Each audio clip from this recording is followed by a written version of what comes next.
As Republicans and Democrats clash over ideas, both sides are supported by private organizations that supply data and research. In this intellectual arms race, there is no bigger figure than our Power Player of the Week. Operating in this town, it's more about people and people's lives, and it's not simply about policy and battles and fighting ideological wars. Kay Coles-James is talking about the real-life consequences of policy struggles in Washington and her role since January as president of the Heritage Foundation, one of D.C.'s top think tanks. The guiding mission of this institution is to be that true north for the conservative movement. Founded in 1973, Heritage has been on the cutting edge of conservative thought and Republican policy. Has Heritage struggled to find a role in Donald Trump's Washington? Absolutely not. There is no struggle. One of the things that I love about being the president of the Heritage Foundation is I don't have to navigate. I just have to stand. Great for the American people. Thank you all. Heritage played a big role in the tax cut bill the president signed last year. But they don't always get their way.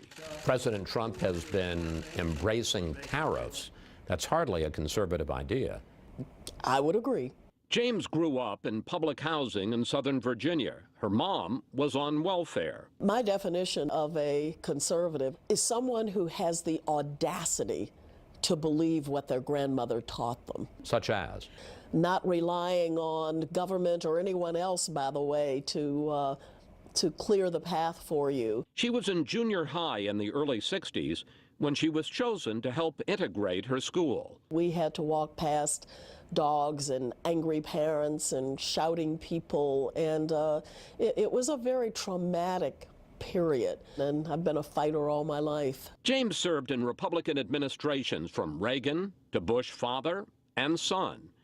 She was on the Trump transition team, but says she was blocked from working for him. I don't like keeping the Omarosa story alive, but I am told that she and, the chief of staff, Priebus at the time, just didn't think it was a good idea.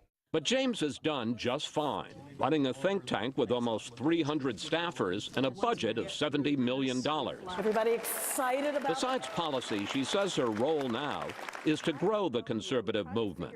You don't have to be painted with that angry, white, male image. But does she think it's just image that has led African Americans to give Republicans between 4 and 8% of their votes in the last 3 presidential elections? The first thing you do with any Republican candidate, any candidate, is find whatever evidence you can, big or small, and paint them as a racist. And James intends to change people's perceptions. It's important to reach out to women. It's important to reach out to minority groups with our message. So I'm not talking conservative light.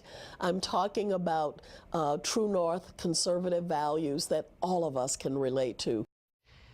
James says her target audience is, wait for it, Bernie Sanders voters. They want the same things conservatives want, she says, but without the unintended consequences of misguided compassion. And that's it for today. Have a great week, and we'll see you next Fox News Sunday.